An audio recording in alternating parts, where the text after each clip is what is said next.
What's up, everybody? It is Bears Over Beers presented by Second City Gridiron. I'm Ryan Drosty, and I am fresh back from Soldier Field attending the Bears' victory over the New Orleans Saints this past Sunday. Going to talk about that. Going to talk about this coming Sunday's game with the Baltimore Ravens with my good friend, Brian Orenchuk. Brian, how you doing tonight?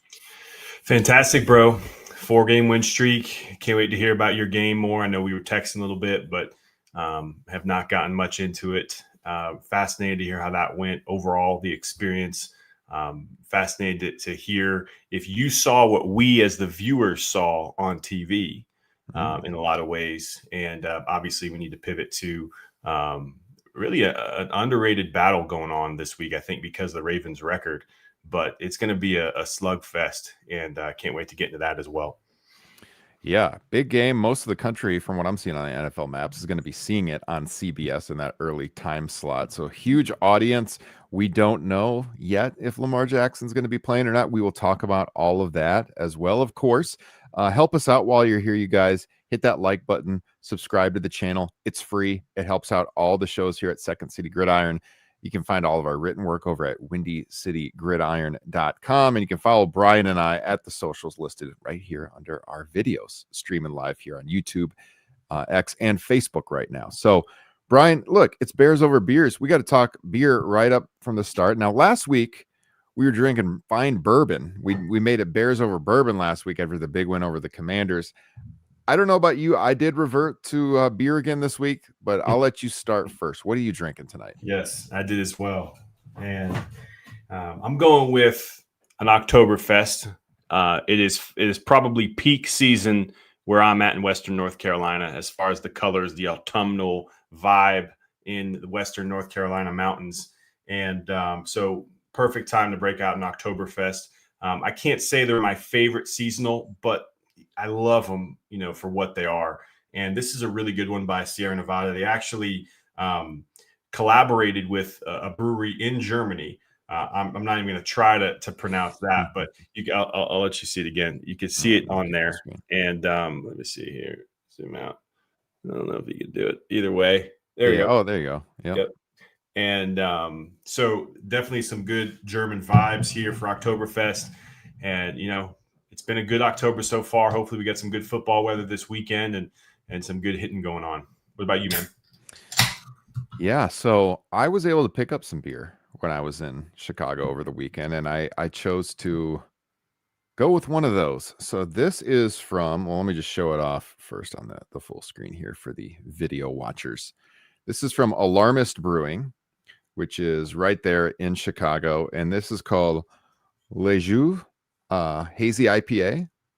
Les Jeux, you see that? I do. Yeah, it's I had one in the hotel room, and it was pretty tasty. Got this right downtown, a couple of blocks from the Hilton in downtown Chicago on South Michigan Avenue, at a nice little bottle shop I ran into. And it says at the top, let me just go back here. It says Juicy Bro. And it is quite juicy. It's a nice, juicy, hazy IPA. Drink fresh. And it's got this metal down here, Brian, on the can, because it notes that this beer was a 2018 Gold Hazy IPA medal winner at the Great American Beer Festival. It is 6%. And I don't know if it tells what hops are in this. This is how they describe it. They say, way back in 2018, Les Jeux won the first ever gold medal for Hazy IPA at the Great American Beer Festival. The first ever. Wow. You're about to drink American craft beer history. We thank you. Yeah, no, it's solid. Now, I didn't drink it properly in the hotel. I didn't drink it out of the glass. Tonight I do have my Bears Over Beers pint glass, as Brian does as well. Nice. Brian also has the t-shirt on. You guys can support our show by heading over to the Second City Gridiron merch shop, which is linked here in the video and podcast description as well. If you want to support our show or all the other great content creators at Second City Gridiron. But yeah, man, I'm pouring this beer out, getting ready to talk a little Bears football. This has got to have, I wish it said what hop. It's got to be Citra if I'm going by what I remember from the hotel. So cheers, my friend. I'm trying to look up what this one is too. Oh, that looks real juicy and hazy. It looks like orange juice. Yeah, cheers for sure. Yeah, this is, like I said, it's delicious, very crushable. Kind of has that amber, malty, Oktoberfest flavor to it. Some caramel, lighter in variety, as you can see, for an Oktoberfest. But oh yeah, definitely good. Matching the weather out there. But what I've noticed too, Ryan? Yeah. I've not done this by design, but I'd say by far the majority of the beers that I have on here are from Sierra Nevada. So we need to get Sierra Nevada to sponsor us. Sierra Nevada, if you hear this, then hop on it, because we are definitely repping. And a lot of our listeners can't get your beers. So let's change that, make it happen. But it's good stuff. I really do find myself loving almost everything I try from them. And if you're ever in the Asheville, North Carolina area, their brewery is right by the airport. It is absolutely a must visit. My dad calls it Disney World for grownups.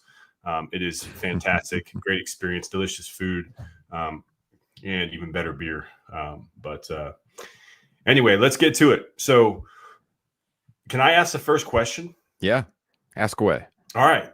So listeners want to know, with all the hubbub about a new stadium and having it be away from Chicago, or screw Arlington, screw downtown Chicago, I'm going to watch in the comfort of my own home. Tell the listeners the whole experience, soaking it in. What was your overall takeaway? Did you enjoy it? The overall experience, obviously a win helps, but overall, from staying the night before, having a juicy IPA in the hotel, to waking up, whatever you did in the morning, traveling over there, having to drive back, all of it, parking, all the madness, was it worth it? Oh man, well, that's a broad question. I mean, I always enjoy my time in downtown Chicago. Ironically, I was actually there the weekend before too, because my wife and I had gone to Chicago to see Eliza Schlesinger at the Chicago Theater downtown. So my wife and I took the weekend trip, came home, worked all week, then left, drove back to Chicago, and it's about a 4.5 hour drive from where I'm at in Eastern Iowa. And so, it's not super close, but it's not too bad either. It goes pretty fast. And if they were playing in Arlington Heights, it'd be closer to me. It'd be easier to get in and out of there. So I would appreciate that. The pro Arlington Heights side is, having a roof on the stadium, because it was windy, a little cold, not too bad, but also, it was raining at the very start. Although the rain cleared, Brian, almost exactly when the game started. Yeah, at noon. And they had covered the field, so the fields were actually nice. Yeah. Seemed like great football weather. Yeah. So, I mean, I was like a little nervous that it was, my dad brought some nice ponchos he picked up just in case it rained during the game. And then luckily it didn't, so we didn't even take them. But yeah, I mean, the ambiance of downtown Chicago is hard to beat. Staying downtown the night before, going out to eat, if you want to go out to the bars, all those places there. The walk up to the stadium is always nice. I pretty much always stay at that Hilton Chicago on South Michigan and walk from there. I mean, it's like a 20-minute walk. It's not bad at all. You just, the camaraderie with your fellow Bears fans as you're walking through the park, and then you're making your way up by the Field Museum and walking in is always fun. So I enjoy that element. I've sat all over Soldier Field. I've been to several games. This was the fourth one I've gone to with my dad, who I noted in my game balls column is undefeated at Soldier Field. So Chicago Bears, if you're listening, you just need to give us season tickets, I think. My dad appears to be the good luck charm anytime he goes to games. But yeah, like I've sat way up top in like the 400 level, which you can see pretty well up there. Up there, concessions and bathrooms are really bad, like really bad. Now I've sat on the 200 level, sat on the 100 level. I had great seats for this game. I was in section 123, 5 rows from the field. In fact, Brian, I sent you this picture. I got it. So nice. Let's see it.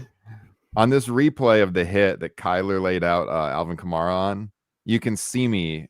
That is me in the Walter Payton jersey right by the corner of the goalpost with the hat on. So, I mean, that's where I was sitting. Now, when they're in the opposite end of the field viewing from the goalpost, or viewing from the end zone, the goalpost is in the way a little bit.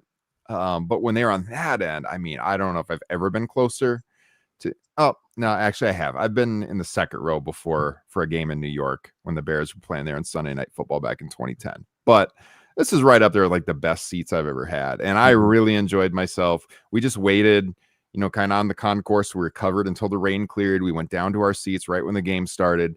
Bathrooms on that level are not bad at all. The wait is not bad. The wait for concessions is not bad. If you're lucky enough to sit down there, as I was for this game, there's no problems at all.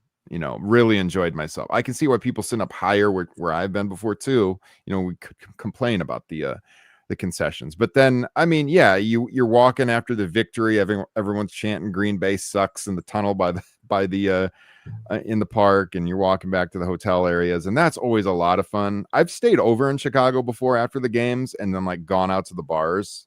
Have a ton of fun doing that. I didn't do it this time. Dad wanted to get back, so we drove back immediately after the game. And this time the traffic actually wasn't very bad, Brian. I have Mm. sat downtown for like 90 minutes trying to get out of there before. In fact, last year after the season opener, we sat on State Street forever. And this time we pretty much got right out of there. I mean, Mm. it was pretty much 4.5 hours from downtown to my front door, which means we made really good time. Almost no hangups on the interstate getting out of there. So Nice. that can be an issue. It's certainly a reason that people would be pro Arlington Heights. But man, I really enjoyed myself. It was a lot of fun. What other questions you got? Well, it sounds like it sounds like the experience is one that you can appreciate the pros and cons, but it Mm-hmm. sounds like you are a vote of confidence for a Chicago game and the experience if you get good seats over the alternatives, which is sitting at home or going to a bar and watching it with buddies. Yeah, I mean, I know a lot of people think that, with the NFL, I'd rather just watch at home. To me, being there at least once a year is always the way to go. It is so fun live. And I am hoping to take my kids are like yours, still fairly Right. young, but I want to take them to a game before the team moves out of downtown, just so they have that experience, Right. to remember. Where I'm sitting, you can't see the skyline at all from there, really. But if you're up higher, I think watching the game and seeing the skyline there, I mean, it's extremely scenic. I just didn't have that where I was sitting in the stadium. I've had it Yeah. before. So that's pro too. But don't get me wrong, I still want to build a stadium out in Arlington Heights with all the Yeah. modern amenities, with more parking. Closer to home. Selfishly, it'll be closer to home for me. But no, man, we got in Saturday night. It poured rain Saturday night. It was Yeah. really strong rain. It was really windy. Dad and I went out for some pizza, got some beer, hung out. Next morning, we're just watching the forecast like hawks, and my dad's on his weather app tracking the radar, and he's like, I think it's going to clear up right when the game started. And sure enough, 12 o'clock on the nose, the rain quit, and it was still cold throughout the first three quarters. Fourth quarter, sun comes out. It felt warm, perfect environment. It was really nice. Really nice. Had a lot of fun. Yeah, I mean, it looked like I said, looked like it, and they had covered it, so it was nice and dry. The grass. Um, by the way, I found the malts and the hops in this Oktoberfest. The malts are Munich Pale and Pilsner, and then the hops are Magnum, Opal, Pearl, Spalter Select, and Tetnag. Mm. It's a lager, as we all know, but yeah, delicious. Check it out. It's got great reviews. But the other question I had for you regarding the game experience was, I can't remember a game where it felt like we were utterly dominating on the defensive side Mm. for the majority of the game like this one. Now we had a couple drives where we let up a few big plays and they ended up scoring, and that was super frustrating to watch. But the rest of the game was, I mean, it was like varsity playing JV. We had the intensity up, the physicality. We were a step ahead. We were faster. We were hitting them. We were creating turnovers. It just looked dominating on the screen. Did you get that same vibe? How was the energy regarding that defense, that first half especially? Yeah, the energy in the stadium was off the charts, especially just the way like we were getting to the quarterback, like you said, we were hammering the Saints. Some bad penalties for sure. But I felt like it did feel dominant. There was quite a few Saints fans around me, believe it or not, who had traveled up from New Orleans, and they were fun. A lot of joking back and forth, a lot of who dat chants when they finally scored, and everyone was just kind of laughing, like, "What's the score?" But when they left early, and then they were shaking everyone's hand. We had fun with them. No fights breaking out in the stands or anything like that. Um, one guy sitting next to me looked at one of the Saints fans, and he was like, I hear the food's a lot better down there. Why did you stay at home or something like that? I thought that was pretty funny because I love New Orleans. He's right. New Orleans food is tough to beat. Yeah. But yeah, everyone was feeling really good. And then, when it got too close there, when it got to 20-14, there was a little uneasiness in the stands because it felt like the game shouldn't have been that close. It Oh, for felt like sure. the Bears were dominating. And honestly, this is a game, given the turnovers and how poorly New Orleans was playing early, Bears should have scored like 40 points in this game. Yeah. It felt like a game where they could have like really blown it wide open. And I turned to a guy next to me early, and I'm like, yeah, like we need to like keep our foot on their necks. We've all seen this before. We need to go up by like 30 points here. And then sure enough, right after that, they scored, and they start coming back and they make it 20-14. But I don't know that you could tell some people were nervous. The Saints fans were like starting to lay into it, like the Bears were going to blow it. I don't know that I ever felt we were going to lose, though. Mm-hmm. I had confidence that the team would rebound, as they did. It speaks so much to the coaching staff. I have so much more confidence in this coaching staff than any Bears coaching staff in a long time. Like definitely since the Lovie years, for sure. Early Lovie years, I would say. By the end, I didn't have a lot of confidence in that coaching staff. But like early around the Super Bowl, obviously around that time, had a lot more confidence. Yeah, 100%. And yeah, I'm with you. I didn't quite ever get worried, but it was frustrating because it felt like we should be up by a lot more. But as I said, I think last week, regarding our game against the Saints and how a lot of people were viewing it as a trap game, I didn't feel that. I didn't fear that because of the coaching staff, because of Ben and co. Excuse me, I just sneezed. Great job using the mute button. Yeah. Well timed. But that was huge. And overall, we let them come back because, in large part, a few big plays on defense, and we couldn't quite put the nail in the coffin on offense with the passing game, but our run game stepped up and was phenomenal. And so that was super encouraging to see. And our run defense, two of our weaknesses have completely become strengths and since the bye. And how rare is that? We were talking about how excited we were to see this new coaching staff make some changes and adjustments and improvements over the bye. And I didn't expect to see this sort of drastic improvement in the run game on both sides of the ball, but that was super encouraging to see. And like Ben said afterwards, imagine what we can do when we're all clicking. Mm-hmm. We haven't had a game like that. The closest was the Cowboys, but even that game, we couldn't really run the ball and we couldn't stop the run.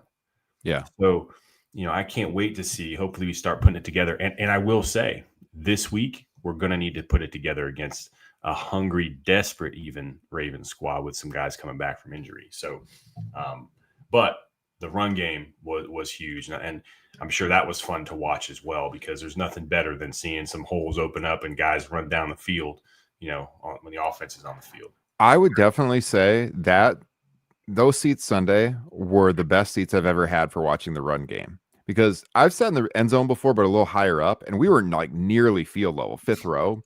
And especially when the Bears were coming towards us in the first quarter and the third quarter, especially the first quarter, how they were running it, they were running it right at me, and I could just see the C's part and those holes open, and the way that they were blocking, and and not just the O-line, but the way that like our receivers were getting down the field and laying the wood. And then also just the acceleration that Swift is running with right now. Yeah. I mean, the way he is hitting the hole and getting up to full speed so quickly. Monungai had a great game. Yep. I don't think I've ever watched an NFL game for sure up close where the run game was so fascinating to see just right there in front of me. Yeah, and like you said, this coaching staff has been able to just systematically fix problems. There's a couple more, as we'll talk about, that they need to fix, but like the run game, as you said, Brian, we were one of the worst in the league at running the Yeah. ball, and the team now in yards per game is top 10 in rushing. It's just a massive turnaround. Same thing with being able to stop the run. All last year, one of the worst in the league. Opening this year, one of the worst in the league. Hell, look at our scoring defense. Go back to, obviously the Detroit game, but then the end of week 1 in the fourth quarter when Minnesota scored all of those points. And he scored like, 73 points in 5 quarters against the Bears defense. And I think since then, the Bears have only given up mid 70s in points, something like 76 or something like that. I looked that up earlier. So talk about that turnaround in just, containing the scoring from the other team's scoring defense has improved. Yeah, rush game, defense, getting Edwards back and Kyler obviously has helped a lot with defense. We got to get the passing game right. It does seem like Caleb has started to regress a little bit with his decision making for sure, scrambling too much, being indecisive. He's still a young quarterback. He hasn't played bad by any means. He's not been bad, but we'd like to see him progress a little bit more. And it feels like he's hitting kind of a funk right now. And I have confidence that, that's the project Ben continues to work on, and we'll get that right eventually. And obviously, we've got to get these penalties under control. The cadence with the snaps and the false starts, it's a huge problem. It seems to always happen in the red zone. Now, I'm not anticipating that being a problem in Baltimore because with the silent counts, it hasn't been a problem. So ironically, we go on the road, it doesn't seem to be as big of an issue. So, hopefully though, they just have been drilling that nonstop in practice and we get that figured out. And again, I have so much confidence in the staff that I feel like they will get these problems ironed out and that the team is 4-2 despite having some issues. When you can be 4-2 and your quarterback is not playing to the best of his ability yet, that's a really good thing. Like that says that moving forward, as they keep fixing that and he keeps progressing as a young quarterback, his team's going to be really good. And then when they get some of these injured guys, like obviously Jalen's not playing, there's still some hope that maybe he could come back late in the year if the Bears are competitive. Who knows? I'm just, it's hard to not be really excited. Really, really excited. Obviously, this is the first time the Bears have won 4 in a row since 2018. But I have way more confidence in this team, I think, than I did in 18. And don't get me wrong, I was pumped as hell in 2018, but there was still questions about a lot of things. And I don't have those same kind of questions right now, Brian. Yeah, I mean, 2019 was a year that our expectations, mine at least, were far too high because of what they did in 2018. So you're right. I'm with you. I didn't have the expectations or the confidence in the 2018 team until the end of the year. By the end of the year, I was sky high confidence with them as well. I thought we were going to win the Super Bowl. We should have, but we won 4 straight. But last year we were 4-2 as well, and we had a rookie quarterback who was playing some great ball.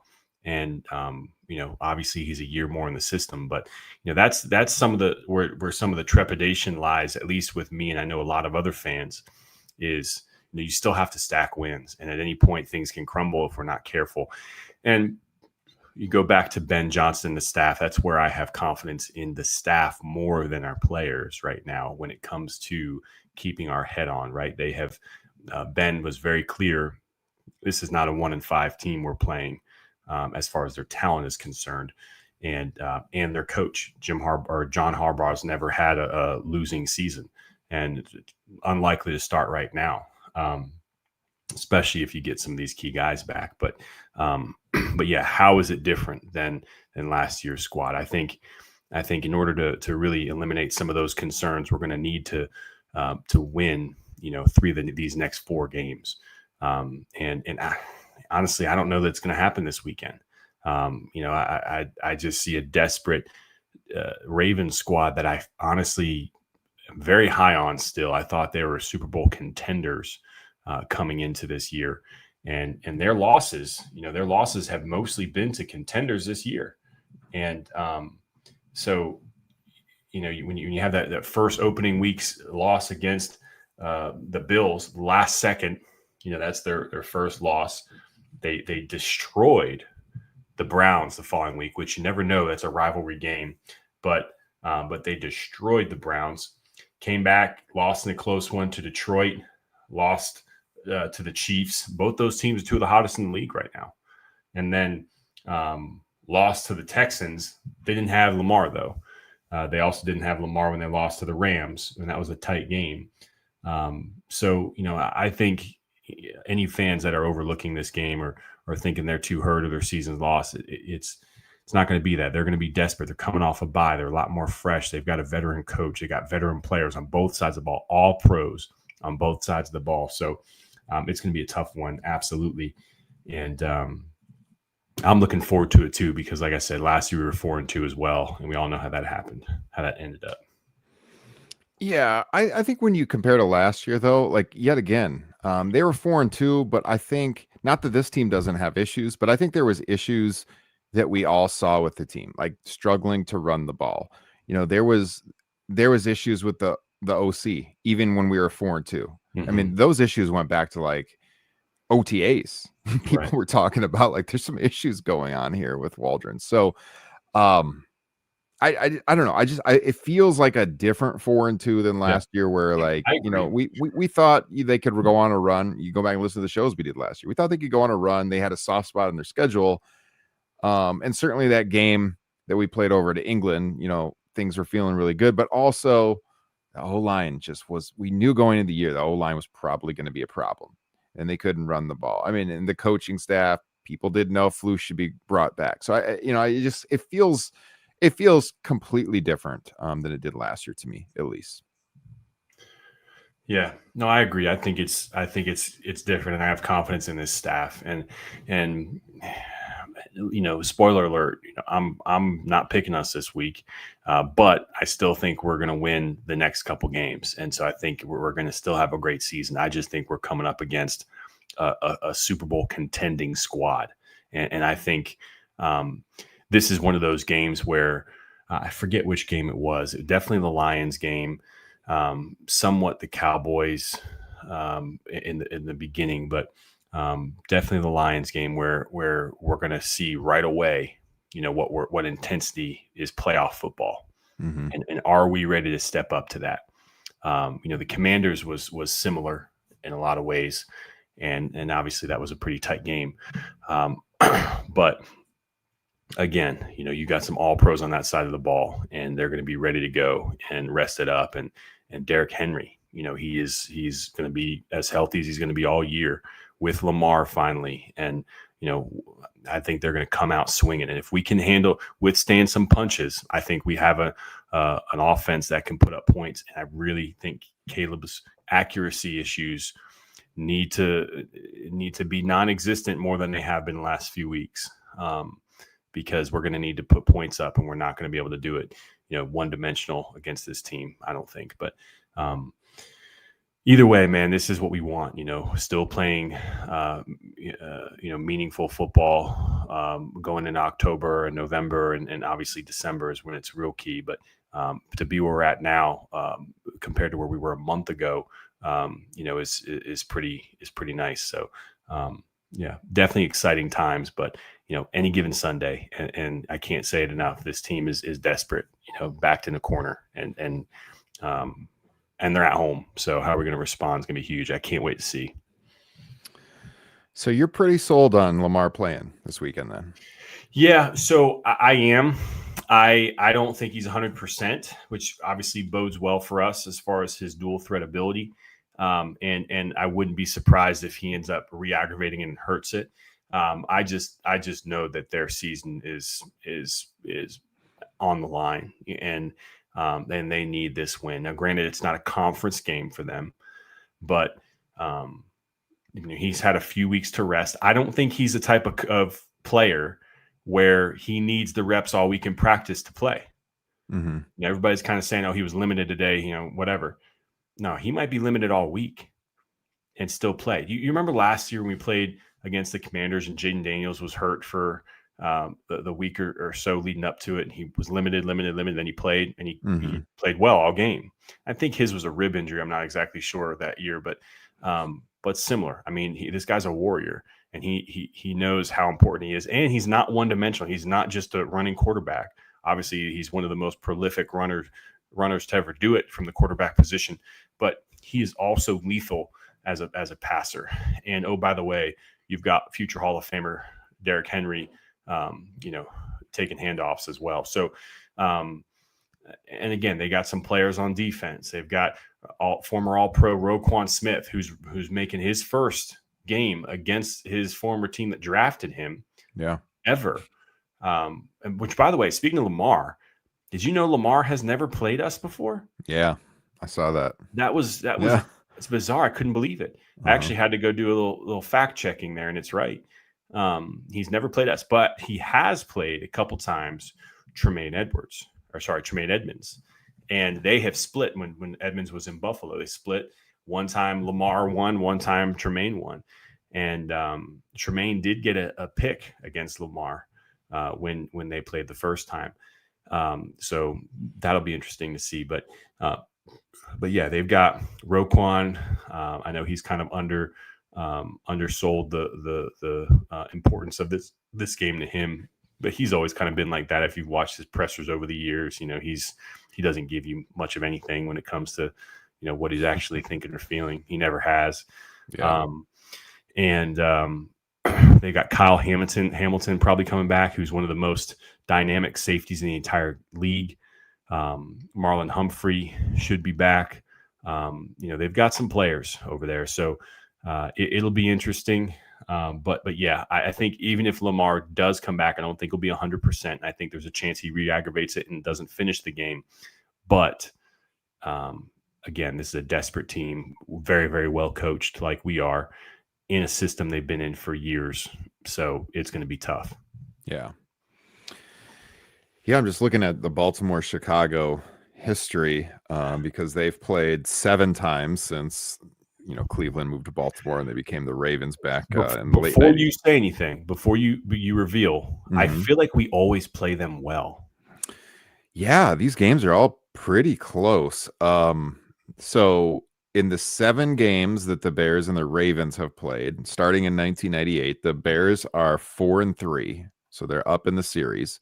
The last time they played was 2021 in Chicago. Baltimore won 16-13. 16-13. So I mean, yeah, a tight game for sure. Andy Dalton and Justin played in that game. Tyler Huntley for the Ravens. When was the year? I remember there was a year where it was in Chicago. It was a late fall game, and Jordan Howard had a great game. We won. It was an ugly game, but we won. Overtime, right? Yeah, I think so. Yeah. Flacco. 23-20. And this would have been, or wait, no, that was Forte, because that's 2013. I don't know, because I'm seeing it may have been Forte. Yeah, because they played in Chicago, like I said, 21, and then the time before that would have been 2013, and that was an overtime win, 23-20. Bears won. Matt Forte had, let me scroll down here, 83 yards rushing. McCown started for the Bears, Flacco for Baltimore. Yeah, Bears won that one. So the Bears had won 2 in a row, then Baltimore won the last one in 21. So if you look at the games in Baltimore, the last time we played them in Baltimore, the Bears won in 2017. So we're actually 1-2 playing them in Baltimore. We lost the 2 before that. Okay. But yeah, I mean, most of them were pretty close. 23-20. Now there's one in 2009 in December. The Bears lost that one 31-7, but the rest are 10-6, 17-6, and then it's the first time we played them. The Bears won 24-3 back in 1998. So usually pretty close. Yeah. I think this is going to be similarly close, but I think it's going to be more high scoring than that. Agree. And we've all heard the stat by now out there on social. Bears are the only team in the league that scored over 21 points for every single Every game week. of the year. And I think that's going to continue regardless of the players coming back. I think the Bears are going to find a way to score. I don't know about Lamar, man. I think that the fact that their record is what it is makes it definitely way more likely he plays because they feel like they got to get a win. But as us Bears fans know, these injuries are, we had Jalen for one quarter, and then he was gone. So I mean, it's not an injury certainly that you want to mess around with at all as it pertains to Lamar Star and player, what's yeah. going on. So they better be damn sure that that hamstring is right. So I did see, like he practiced in a limited capacity today on Wednesday, and as you said, that doesn't really mean a lot early in the week. He could still play, but I did hear on the radio that he was taking snaps behind. I think he was basically taking third team snaps behind Cooper Rush and Huntley. So I've seen some stuff out there where Courtney Cronin from ESPN in Chicago, she said that she wasn't sure he was going to play this week. Dan Graziano from ESPN, NFL Insider, he said, quote, "I had a couple of conversations with people familiar with this situation that led me to believe Jackson might miss another game while recovering from the injury." And then our own Mason West, the doctor at Windy City Gridiron, hosts a show here on Bare Bones on Second City Gridiron. Yep. He doesn't think he's going to play. I don't know. We'll see. Again, being 1-5, they really need a win. He's probably going to try to grit it out and play regardless. But I mean, if the team thinks he's going to re-injure it and that could be catastrophic for him, maybe they hold him out. Yeah. We'll see. Yeah, it'll be interesting. Wasn't it in 21 when they beat us? You said it was Tyler Huntley behind center. Yes. I mean, so yeah, I've been fascinated that they've gone with Cooper Rush in the 2 starts that Lamar's been out over Huntley, honestly. But yeah, it'll be interesting for sure. It's going to be a tough game no matter what. I can't wait to see it. The black and blue divisions, the north of the league, I've always respected and appreciated those 2 divisions more than any in the entire league. And the way we're playing right now, with obviously being able to score points, but take the ball away. We're making offenses, think twice about putting the ball on the ground, putting the ball in the air, and now we're running the ball and stopping the run better. I think Austin Booker's coming back this week, bro. I'm excited about that. Hell yeah. He's going to be one of my players to watch this week for sure. I think he gets 2 sacks on this week. I'm thinking on Lamar, but if Lamar doesn't go, I still think he gets 2. I think he's going to be a huge spark. But so I kind of go back and forth in my head on who I think is going to win, honestly. But I'm going to say this is one that we drop. But we'll see, man. I'd love to be surprised, continue to be pleasantly surprised by this team and the coaching staff. Since those first 2 games, obviously, which we were unpleasantly disappointed. But yeah, I'm looking forward to seeing him play for sure. And this offensive line continue to gel. Hopefully Theo bounces back because he had his roughest game of the season so far against the Saints. But yeah, some good performances and looking forward to more. If this was the first couple weeks of the season, even with the Lamar injury and questionable whether he plays or not, I would be not feeling great just because of Derrick Henry and our inability to stop the run. But now that they've got that, I mean, they are swarming the ball. Both Edwards and Jermaine have been fantastic.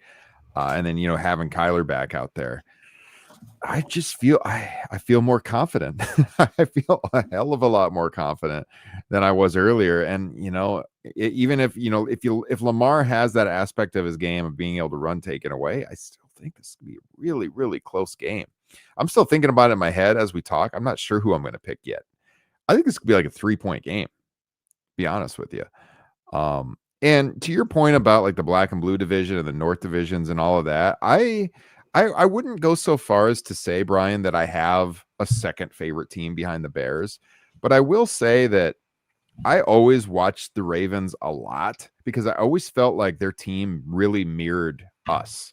They always had a great defense, obviously, going back to Ray Lewis and everything. And they played like a similar style. They always had a really good run game. Jamal Lewis, Ray Rice, of course. And I got Derrick Henry back there now. I always liked watching the Ravens a lot, and not that I would call them my second favorite team, but I would maybe even say I watch more Ravens games than any other team outside of the Bears over the last 20 years. Nice.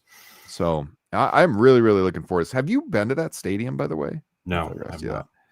So it's interesting that they're where the Ravens play M&T Bank Stadium and the Commanders. It's only like a little over 30 miles apart, I believe. Wow. So interesting that we're going on the road, 4-2, a little over 30 miles from where things went south last year. Another chance to right the wrongs, Brian, of 2024. Very close to where it all went down. Well, we already righted those wrongs a couple weeks back, so we're good. I know, but I mean, we gotta go to 5-2 this year. That's what I'm saying. There's a chance to do it. We don't have to. To your point, there's 2 games coming up after this. I think we have a good chance of winning. But man, it would be nice if we went to 5-2 with those 2 on the schedule. Oh yeah, and honestly, I think with the way our defense has been playing, I think as long as this is going to come down to Caleb, if he can, connect on those throws. Now, what doesn't get talked about enough, and I don't want to sound like sour grapes here, but Rome Odunze drops far too many passes for being a top 10 pick. And there's like 2 in this last game. There were 2 brutal ones this game. And the 2 weeks prior, he hasn't dropped. I don't think he dropped any last week, and I think maybe 1 the week before. He typically is one easy drop a game. There were 2 this past week. And if he connects on either of those, all of a sudden Caleb is alive. Our offense is alive. Extends drives type stuff. And that's what Caleb needs. He needs his guys to make plays. It might not be perfect passes, but if they hit your hands, all of our receivers are, first round picks or Luther Burden or Olamide Zacchaeus, who, like we talked about. Did we talk? Yeah, we talked about that last week, how he dropped that pass and then should have taken it to the house. It was super easy. Not so much a first round pick, but Luther Burden, a first round talent. He's not been an issue with dropping passes. I thought he was going to have more of an impact this past game, but he wasn't utilized as much. But you have Colson Loveland, Cole Kmet, like these guys, we got guys that can make plays. They need to make plays. Yeah. But it's all going to come down to Caleb. If he makes the right reads, throws catchable balls, I think we win the game. If he's just kind of an average quarterback, I don't think we win. And ultimately, that's what it comes down to. We've been winning games, but he's not played above average, even average. He's been playing below average a couple games now, and I don't think that's going to continue to happen against the Ravens. I guess that's where I'm at. Yeah. Now, Caleb's interception that he threw against the Saints, if you go back and you watch the all 22 on that throw, he didn't, when you watched it on the TV copy, it looked like he threw into like a bad situation with the coverage. But if you go back and you watch it and you can see the all 22 on this, he definitely made the right throw. It was just an inaccurate throw because he was trying to throw the ball to the sideline. And if he does that, Rome catches it, hopefully, to your point, catches it on the sideline. Right. And, so it wasn't the wrong throw. It wasn't like a mental error. He just had an inaccurate throw on a really tough, outplay there. Caleb's accuracy obviously has to improve, but when he's hitting these guys in the hands and it's a guy like Rome, who we love and is having a breakout year, but he's still dropping balls. You got to catch those balls. Well, my biggest annoyance with that play was he stared down Rome the whole time. And had he looked off that safety a little bit more, then it wouldn't have been an issue. He could have been inaccurate and still complete the pass. So he stared him down the whole time. And with longer developing routes like a corner like that was, or a deep out, I don't remember exactly the route.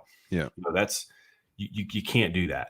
Yeah, it was a deep out. He did throw it like right as Rome started the break. So he anticipated it, but he didn't hit it to the sticks, which is where he was supposed to be throwing. And they easily jumped it then. So if he throws it way out like that, there's no chance it's an interception. It's a super tough pass to throw that ball, regardless. And he can make them. And that's where it's like this national outcry that he's an inaccurate passer, which right now I think he's the least accurate quarterback in the league, according to the stats. he's the number 1 overall pick. Like, this should not be a problem we're having. This guy can throw accurate balls. He's done it. And he's just, for whatever reason, he's not. And I will say this. This is pretty alarming for me. We've talked about Bears fans having PTSD in the past and how real that feels. Obviously, we're not minimizing anyone's trauma in their lives, because that's extremely real and influential. And we're not minimizing any of that. But when Caleb was consistently missing throws, missing reads, I had, for the first time, bro, in his 1.5-year career, I was like, for the first time, the thought ever creeped into my mind, maybe he's not it. That's the first time it ever happened. Now, I ultimately was like, no, we're good. He's good. This is a brand new offense. It's very intricate. He's good. He's going to do what it takes. I believe in his work ethic and his abilities to right this ship. But man, like, talk about like the black and blue division. What the difference between us and the Ravens is Lamar Jackson. Like, they had obviously Joe Flacco for a bit. He was awesome. They won a Super Bowl with Trent Dilfer, right? Who's not that awesome, but he was good enough. And we have not had really competent quarterback play our entire lives, man. And I do think Caleb is it. I do. So let me just be clear right now. I do still believe he is the guy to break our records, to bring us to the promised land, win a Super Bowl. But by golly, man, it's like week 8 now, and last year in London when we went 4-2, his rookie year, he looked better in that London game than he has most of the games this season. Yeah, it seemed early in the year he was getting the ball out quicker, and now he's hesitant. Yeah. And now he's doing a lot of the twirling and dancing around, trying to find guys. And it's just like, get rid of the ball. Get rid of the ball. With a better offensive line. Yeah. Now, obviously, this is a system that's predicated on timing, and it's aligned with his feet and his drops. But still, and he says all the right things as far as, it's putting in his memory bank, and he's not going to make that mistake. And Ben says he doesn't make the same mistake twice. And there's all sorts of things. I think they're going to right the ship. But I'll tell you, if we Bears fans haven't seen this song and dance before, gosh, this is the definition of insanity is what it feels like. Yeah, I mean, I think Caleb's a guy still too. To your point, I agree with you there. But there's been some frustrating sequences in the last few games for sure, where that doubt is starting to creep in a little bit. But it's just the fact that we have an offensive head coach who is known across the league as one of the top 3 offensive minds in the league. I mean, if he doesn't get it right, then he's definitely not the guy, because in the past, you've thought like they've ruined guys because of the coaching staff. That is not going to be the case here. If this is going to work, there's no better situation for him to be in than having Ben Johnson there, which, by the way, did you watch the Ben Johnson mic'd up? Yeah, I've seen a couple of different ones. Yeah. Where he doesn't say anything. Yeah. Just stoic. This guy does not react to anything. You couldn't have a more stoic leader. I love it so much, man. Yeah. This guy, every week I like him even more. Yeah. No, me too. Me too. Oh God. But to be a little more positive, can we just give Jake Moody some props? Because I was freaking worried when I saw that the forecast going into Soldier Field, a notoriously hard place to kick, and there's going to be these wind gusts, which, dude, I'm telling you, it was weird. At times, it was like there was no wind, and then sometimes you'd feel the wind swirl, but then like the flags on the goalposts were not moving at all. But I'm feeling the wind really hitting me. It was weird, and it would just kind of come out of nowhere, and then it would really kick up, and then you wouldn't feel the wind for a while. And that field goal that the Saints missed, the wind kicked up right before he kicked that, like strong. It was like divine. And when Moody kicked, it didn't really do that. I mean, for him to, I can't remember if he kicked there when he wasn't on the Bears, but I mean, to kick at home for the Bears for the first time with of extremely windy forecasts and to go 4 for 4 like he did, got to give this guy credit, man, given where he was after week 1 with the Niners. I mean, yeah, we've been giving him credit on here for a little while now. Yeah. I think I was one of the very few. And if you were high on Moody when we first signed him, then you need to give us a shout. Say something in the comments, because I felt like I was alone in that. You weren't negative, but you also were not really positive and high on it. Mm-hmm. I was excited because this guy is.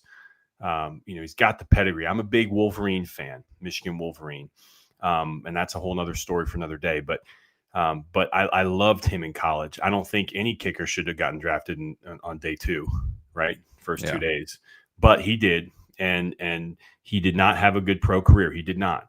But as I got into some Twitter arguments with people, and maybe even on Windy City Gridiron, if any coach in this league, doesn't matter what you coach, what position you coach, what side of the ball you coach on, you want guys that are young with the talent that you can mold. And that's exactly what we have in Jake Moody. And remember, we had him for a few weeks prior to him actually being called up. Mm-hmm.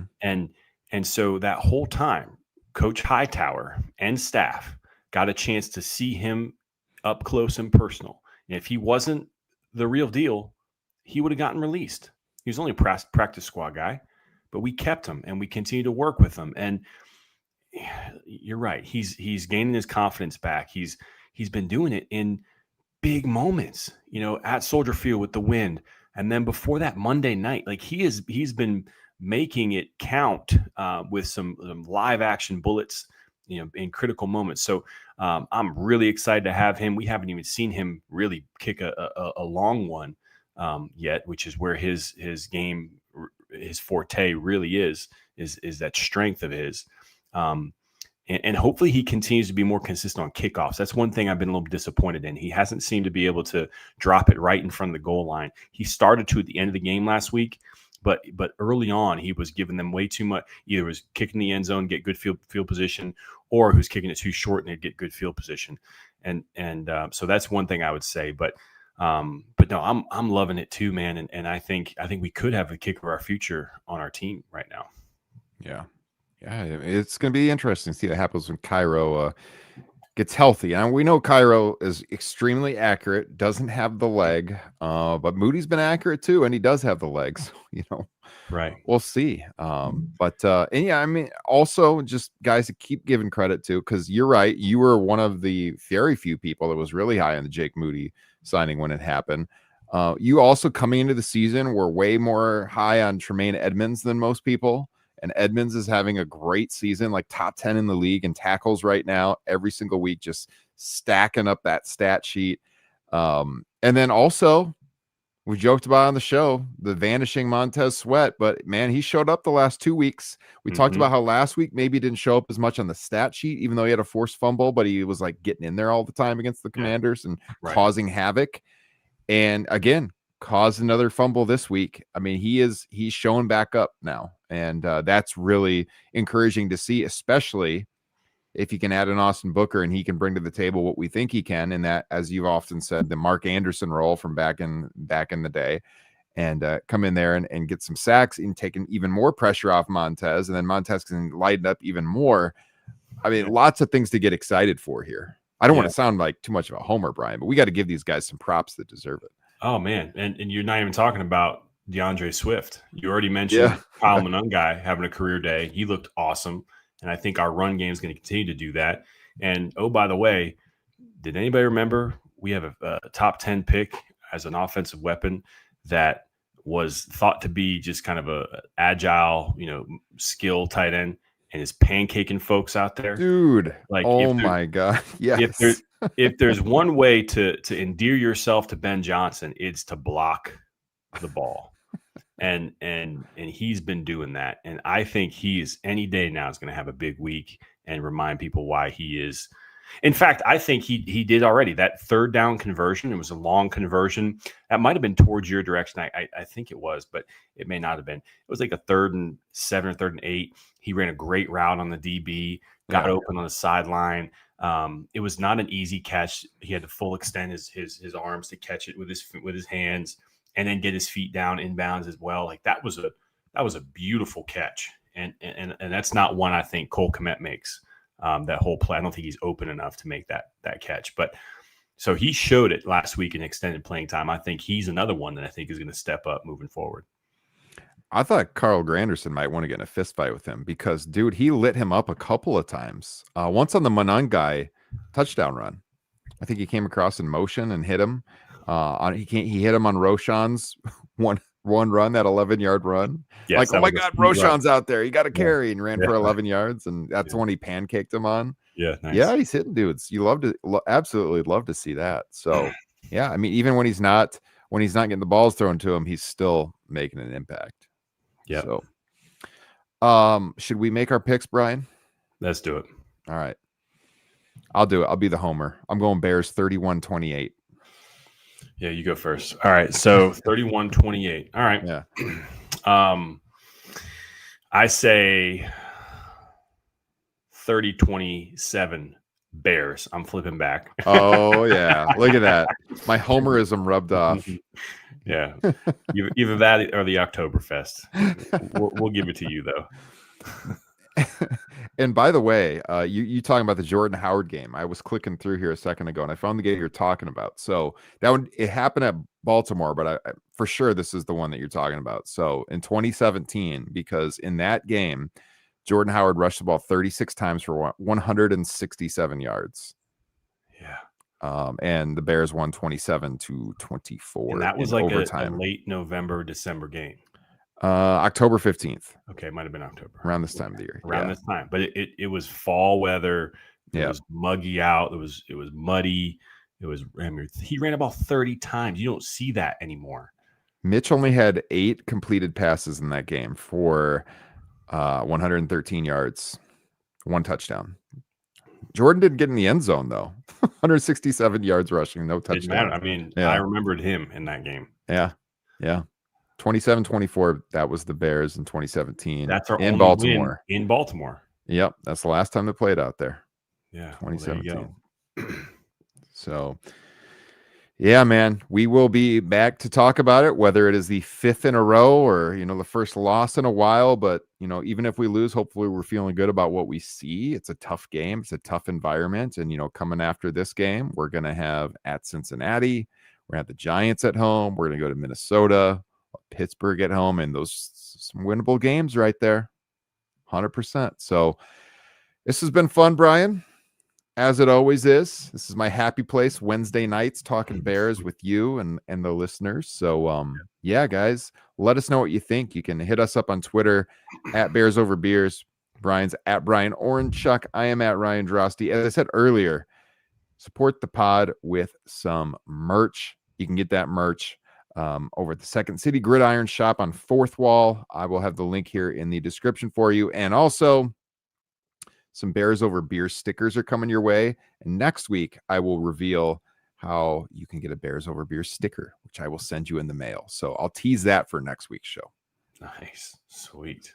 All right. All right, everybody. Been a lot of fun. Enjoy the game this weekend. Let's hope we bring home another victory. Bear down. Go Bears. Go Bears.